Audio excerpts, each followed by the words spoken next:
ಎಲ್ಲರಿಗೂ ನಮಸ್ಕಾರ ಸ್ನೇಹಿತರೆ. ನಮ್ಮ ಭಾರತ ತಂಡದ ವಿರುದ್ಧ ವೆಸ್ಟ್ ಇಂಡಿಯಾ ತಂಡ ಸೋತ ತಕ್ಷಣವೇ ಎಟ್ಮಿಯರ್ ಅವರು ಕಣ್ಣೀರಿಟ್ಟು ಮಾತನಾಡಿದ್ದನ್ನ ಕೇಳಿದ್ರೆ ನೀವು ಕೂಡ ಸಾಕಾಗ್ತೀರಾ. ಹೌದು ಸ್ನೇಹಿತರೆ, ಅಷ್ಟಕ್ಕೂ ಎಟ್ಮಿಯರ್ ಅವರು ಏನೆಲ್ಲ ಮಾತನಾಡಿದ್ದಾರೆ, ಏನೆಲ್ಲ ಹೇಳಿದ್ದಾರೆ ಅಂತ ತಿಳ್ಕೊಂಬರೋಣ ಬನ್ನಿ. ಅದಕ್ಕಿಂತ ಮುಂಚೆ ನೀವೇನಾದ್ರೂ ಟೀಮ್ ಇಂಡಿಯಾದ ಅಭಿಮಾನಿಯಾಗಿದ್ದಲ್ಲಿ ಈ ವಿಡಿಯೋಗೆ ಒಂದು ಲೈಕ್ ಕೊಟ್ಟು ನಮ್ಮ ಚಾನಲ್ ಅನ್ನ ಸಬ್ಸ್ಕ್ರೈಬ್ ಮಾಡ್ಕೊಳ್ಳಿ.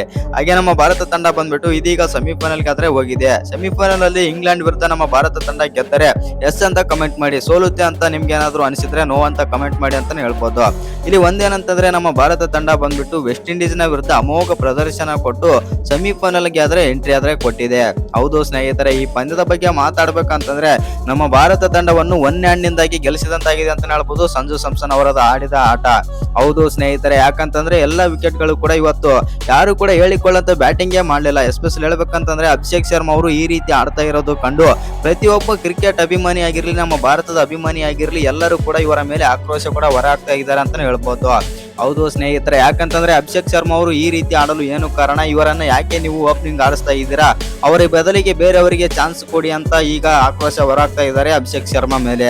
ಹೌದು ಸ್ನೇಹಿತರೆ, ಇನ್ನೊಂದೆಡೆಗೆ ಬರೋದಾಯ್ತು ಅಂತಂದ್ರೆ ನಮ್ಮ ಭಾರತ ತಂಡದ ಫೀಲ್ಡಿಂಗ್ ನಲ್ಲಿ ನೋಡೋದಾಯ್ತು ಅಂತಂದ್ರೆ ಫೀಲ್ಡಿಂಗ್ ನಲ್ಲಿ 3-4 ಕ್ಯಾಚ್ ಗಳನ್ನು ಕೂಡ ಬಿಡ್ತಾರೆ ಅಂತ ಹೇಳ್ಬೋದು ಅಭಿಷೇಕ್ ಶರ್ಮಾ. 2 ಕ್ಯಾಚ್ ಅಭಿಷೇಕ್ ಶರ್ಮಾ ಬಿಟ್ರೆ ಇನ್ನೊಂದು ಕ್ಯಾಚ್ ಕೂಡ ತಿಲಕ್ ವರ್ಮಾ ಮಾತ್ರ ಬಿಡ್ತಾರೆ.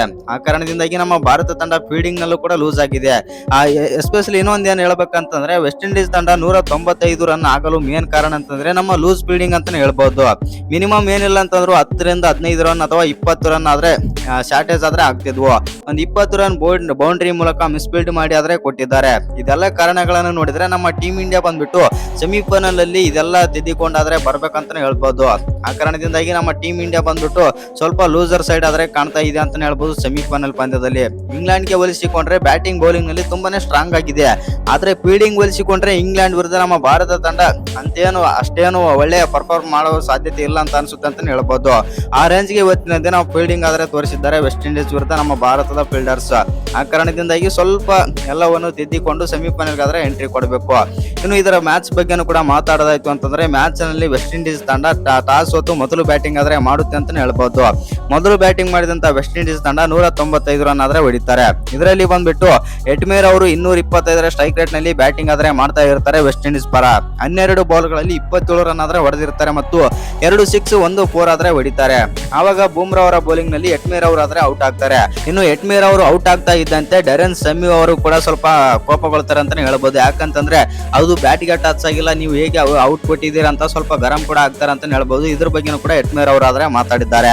ಇನ್ನು ಒಟ್ಟಿನಲ್ಲಿ ಹೇಳ್ಬೇಕಂತಂದ್ರೆ ಮೊದಲು ಬ್ಯಾಟಿಂಗ್ ಮಾಡಿದಂತ ವೆಸ್ಟ್ ಇಂಡೀಸ್ ತಂಡ 195 ರನ್ ಆದ್ರೆ ಹೊಡಿತಾರೆ 4 ವಿಕೆಟ್ ಕಳ್ಕೊಂಡು. ನಮ್ಮ ಟೀಮ್ ಇಂಡಿಯಾ ಬಂದ್ಬಿಟ್ಟು 199 ರನ್ ಆದ್ರೆ ಈಸಿಯಾಗಿ ಚೇಸ್ ಮಾಡ್ತಾರೆ 19.2 ಓವರ್ಗಳಲ್ಲಿ. ಈಜಿ ಅಂದ್ರೆ ಈಜಿ ಅಲ್ಲ, ಅದು ಸಂಜು ಸ್ಯಾಮ್ಸನ್ ಅವರಿಂದ ಆಯ್ತು ಅಂತ ಹೇಳ್ಬಹುದು. ಮತ್ತು 97 ರನ್ ಆದ್ರೆ ಹೊಡಿತಾರೆ ಸಂಜು ಸ್ಯಾಮ್ಸನ್. ಇನ್ನು ಈ ಪಂದ್ಯ ಸೋತ ಬಳಿಕ ಮಾತನಾಡಿದಂತ ವೆಸ್ಟ್ ಇಂಡೀಸ್ ನ ದಿಗ್ಗಜ ಆಟಗಾರ ಆಗಿರುವಂತ ಎಟ್ಮೀರ್ ಅವರು ಈ ರೀತಿ ಆದ್ರೆ ಹೇಳಿದ್ದಾರೆ ಪಂದ್ಯ ಸೋತ ಬಳಿಕ. ಹೌದು, ನಾವು ಈ ಪಂದ್ಯದಲ್ಲಿ ಆದ್ರೆ ಸೋತಿದ್ದೇವೆ. ನಮ್ಮ ಸೋಲಿಗೆ ಹಲವಾರು ಕಾರಣಗಳಾದ್ರೆ ಇವೆ. ಯಾಕಂತಂದ್ರೆ ಬ್ಯಾಟಿಂಗ್ ನಲ್ಲಿ ಸ್ವಲ್ಪ ನಾವು ಇನ್ನೊಂದು 20 ಅಥವಾ 30 ರನ್ ಶಾರ್ಟೇಜ್ ಆದ್ರೆ ಆಯ್ತು.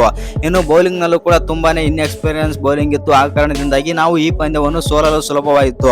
ಇನ್ನು ಸಂಜು ಸ್ಯಾಮ್ಸನ್ ಬಗ್ಗೆ ನಾನು ಮಾತನಾಡಬೇಕಂತಂದ್ರೆ ಸಂಜು ಸ್ಯಾಮ್ಸನ್ ಅವರು ಒಳ್ಳೆ ಬ್ಯಾಟಿಂಗ್ ಆದ್ರೆ ಆಡಿದ್ದಾರೆ ಅಂತಂದು ಎಟ್ಮೇರ್ ಅವರು ಆದ್ರೆ ಹೇಳಿದ್ದಾರೆ.